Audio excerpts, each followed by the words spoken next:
नमस्कार, आप देख रहे हैं टीएनपी न्यूज और मैं हूं आपके साथ आलोक शुक्ला।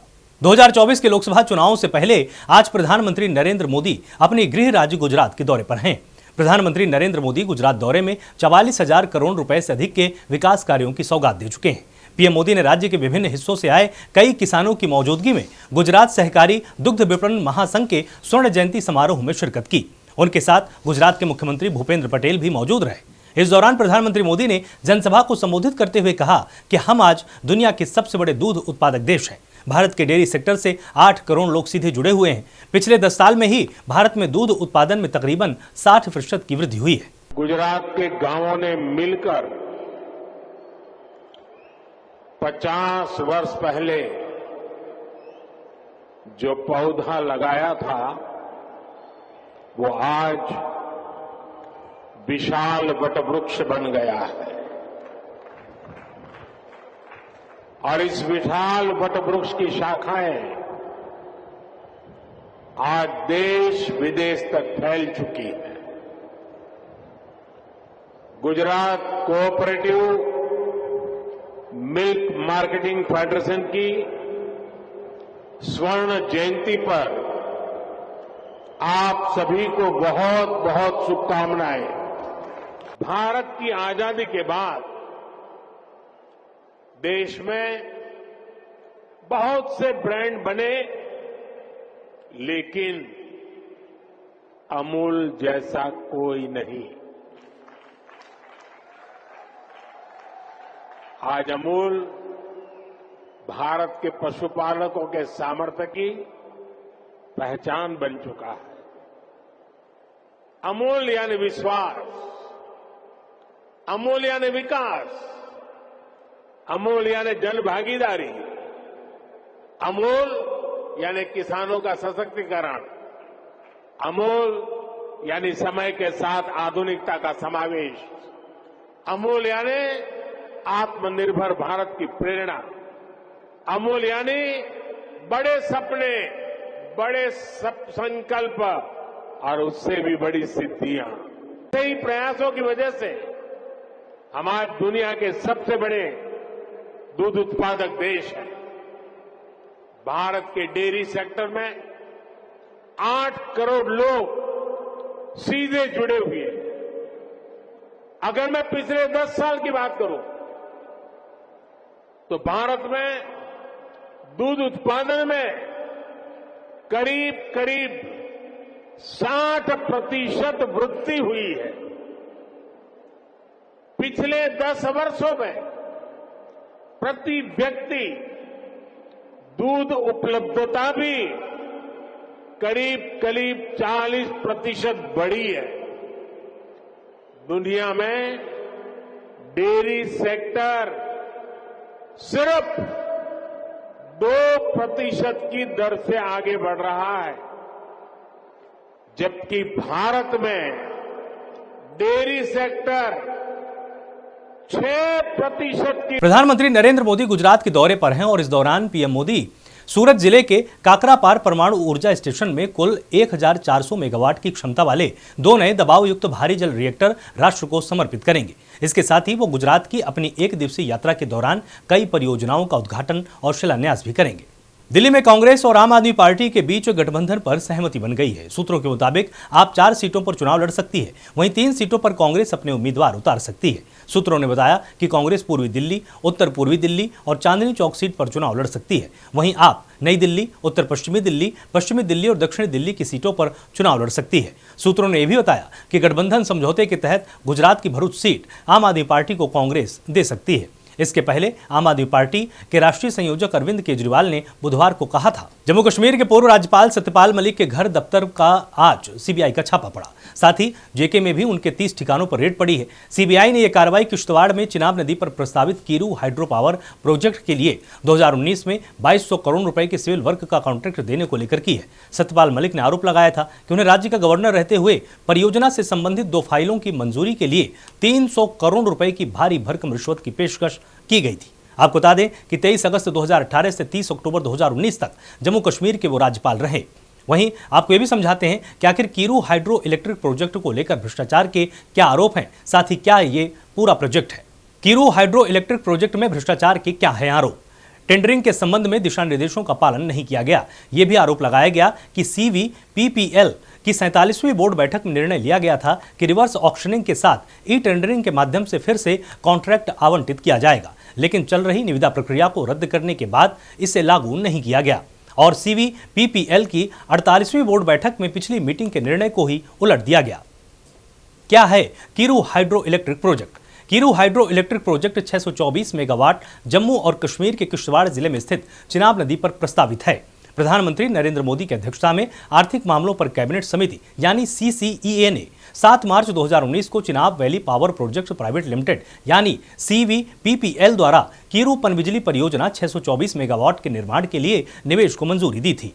इस परियोजना को पूरा करने में 4,287.59 करोड़ रुपए की अनुमानित लागत आएगी। इसके निर्माण की जिम्मेदारी Chenab valley power project private limited नाम की कंपनी के पास है, जो NHPC, जम्मू कश्मीर राज्य विद्युत विकास निगम और PTC का एक ज्वाइंट वेंचर है। शंभू बॉर्डर पर किसान नेता बलदेव सिंह जीरा ने प्रेस कॉन्फ्रेंस करके कहा कि सरवण सिंह पंडेर और जगदीश डल्लेवाल समेत यूनियन के सीनियर नेता खनौरी बॉर्डर गए हैं। किसान नेता बलदेव सिंह जीरा ने कहा कि अगले 2 दिन किसान कोई गतिविधि नहीं करेंगे। इन 2 दिनों में घायलों और शहीदों के परिवारों से मुलाकात की जाएगी। जीरा ने पुलिस कार्रवाई को लेकर आरोप लगाए हैं कि बीते दिन किसानों पर ऐसे गोलियां चलाई गईं जैसे 2 दुश्मन देश भिड़ते हैं, जिसकी वजह से शुभकरण की गर्दन पर गोली लगी है। वहीं किसान नेता गुरप्रीत मान ने यह भी बताया कि हरियाणा पुलिस और अर्धसैनिक बल ने बीते दिन पंजाब में घुसकर किसानों के कैंप और ट्रैक्टरों पर हमला किया। अभी भी 6 लोग मिसिंग हैं। उन्होंने यह भी बताया कि 2 देशों की जंग में भी पैरामेडिकल स्टाफ पर अटैक नहीं करते, लेकिन हरियाणा से आए अर्धसैनिक बलों ने मेडिकल कैंप में भी डॉक्टरों को पीटा और लूटपाट की। किसान नेताओं का दावा है कि अभी तक 167 किसान घायल हुए हैं, जिनमें 6 की गंभीर हालत है।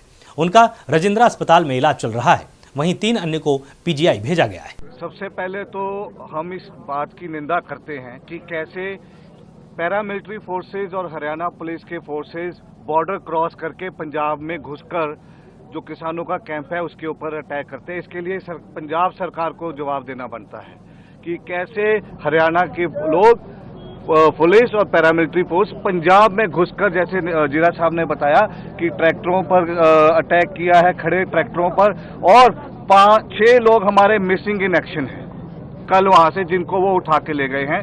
अब एक मानवता के आधार पे अगर 2 देशों की जंग भी चल रही होती है, जो पैरामेडिकल होते हैं, डॉक्टर्स होते हैं, उनके ऊपर कोई भी फोर्स अटैक नहीं करती है। लेकिन कल खनौरी में वहां पर उन्होंने जो मेडिकल कैंप थे, जो डॉक्टर्स घायलों को अटेंड कर रहे थे, उनके पीटा और लूटपाट की वहां पर। कांग्रेस ने इनकम टैक्स डिपार्टमेंट पर पार्टी के बैंक खातों से 65 करोड़ रुपए निकालने का आरोप लगा दिया है। कांग्रेस ने कहा कि टैक्स रिटर्न का मामला इनकम टैक्स अपीलेट ट्रिब्यूनल में पेंडिंग है। इस मामले पर आज सुनवाई होगी और कांग्रेस ने यह भी अपील की कि मामले के निपटारे तक IT कोई कार्रवाई न करे। इसके पहले 16 फरवरी को कांग्रेस ने IT पर पार्टी के बैंक अकाउंट फ्रीज करने का आरोप लगाया था। कांग्रेस के राष्ट्रीय कोषाध्यक्ष अजय माकन ने प्रेस कॉन्फ्रेंस करके जानकारी दी कि इनकम टैक्स ने यूथ कांग्रेस और कांग्रेस से 210 करोड़ रुपए की रिकवरी मांगी है। इसके कुछ घंटों बाद इनकम टैक्स अपीलेट ट्रिब्यूनल ने कांग्रेस के फ्रीज खातों पर लगी रोक हटा दी थी। प्रश्न 2-3 बड़े महत्वपूर्ण उठते हैं। क्या चार्ज लगाया गया, क्या कारण से वसूली करी गई? हास्यास्पद है।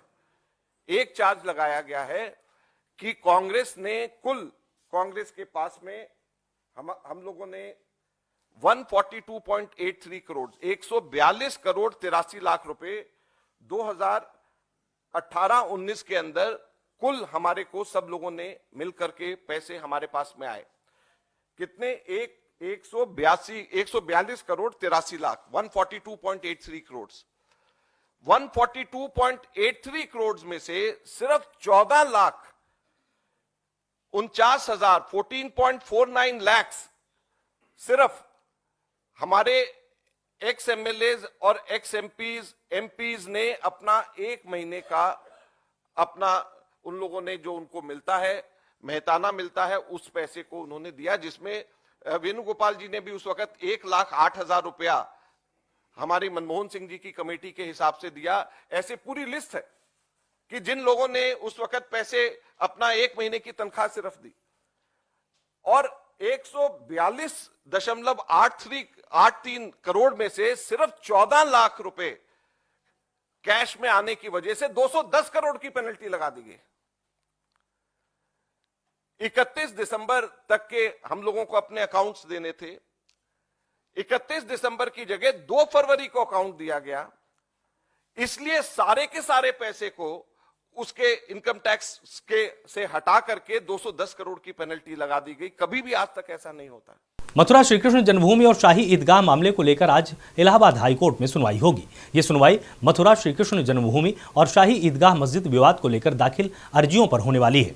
हिंदू पक्ष का दावा है कि शाही मस्जिद ईदगाह की संपत्ति नहीं है। रेवेन्यू सर्वे की मांग वाली इस याचिका पर इलाहाबाद हाईकोर्ट की सिंगल बेंच सुनवाई करेगी। इलाहाबाद हाईकोर्ट अयोध्या की तर्ज पर मथुरा विवाद से जुड़ी सभी 18 अर्जियों की एक साथ सुनवाई कर रहा है। मुख्यमंत्री योगी आदित्यनाथ का 2 दिवसीय गोरखपुर दौरे का आज दूसरा दिन है। आज सीएम योगी कई कार्यक्रमों में शामिल होने वाले हैं। नए आयकर भवन का लोकार्पण भी सीएम योगी करेंगे। वहीं इस समारोह में केंद्रीय वित्त मंत्री निर्मला सीतारमण भी शिरकत करने वाली हैं। इसके अलावा मुख्यमंत्री योगी आदित्यनाथ 1040 करोड़ की 20 परियोजनाओं का लोकार्पण और शिलान्यास भी करेंगे। साथ ही सूचना प्रौद्योगिकी संस्थान के छात्रों को प्रमाण पत्र वितरण कार्यक्रम का भी हिस्सा बनेंगे।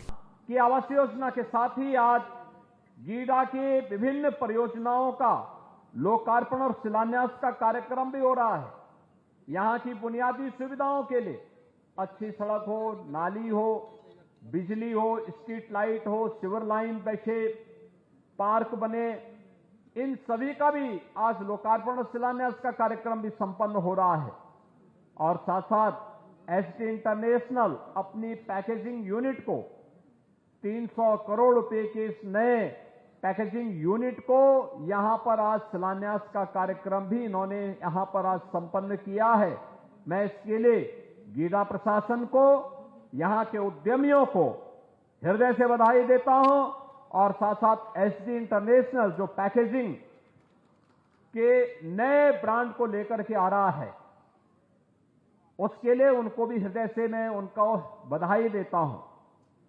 भाई अब ना पैकेजिंग का अपना महत्व होता है। प्रोडक्ट कितना भी अच्छा हो, अगर उसका बाहरी आवरण अच्छा नहीं है, मार्केट में कंपटीशन नहीं कर पाएगा, क्योंकि पहले तो उपभोक्ता सबसे पहले उसके बाहरी उसको देखता है और बाहरी कैसा उसने पहना है, कैसा उसने किया है। बेढंगा अगर कोई व्यक्ति कपड़ा पहन करके आपके बीच आ जाएगा, क्या आप उसको सम्मान देंगे? रवि किशन की फिल्मों को कितने लोगों ने देखा है? पीछे रवि किशन की फिल्मों को देखे हो? हाथ खड़ा करके बता दो एक बार, सब लोग कौन कौन लोग देखे हैं। मैं उनको बोलूंगा कि अपनी कोई फिल्म का स्पेशल शो करिए फ्री में यहां के लोगों के लिए। कितने लोग फ्री में फिल्म देखना चाहेंगे उनके? सभी लोग तो फिल्म में देखते होंगे ना, पूरा रंग रोगन करके आते होंगे रवि किशन, उसमें डेंटिंग पेंटिंग करके आते हैं कि नहीं आते हैं? अब तो ऐसे ही किसी वस्तु का भी होता है पैकेजिंग करना। उसको पैकेजिंग करके और वह जब सजता है लोग देखते हैं और फिर उसकी काफी ज्यादा कीमत हो जाती है। कीमत बढ़ाने में दुनिया के मार्केट में कंपटीशन में, और यहां पे एसडी इंटरनेशनल इस कार्य को प्रारंभ कर रहा है। मैं एसडी इंटरनेशनल के जो प्रोप्राइटर हैं, उनके जो चेयरमैन हैं विनय अग्रवाल और उनकी पूरी टीम को हृदय से मैं इसके लिए बधाई देता हूं कि उन्होंने गीडा में ये निवेश किया है।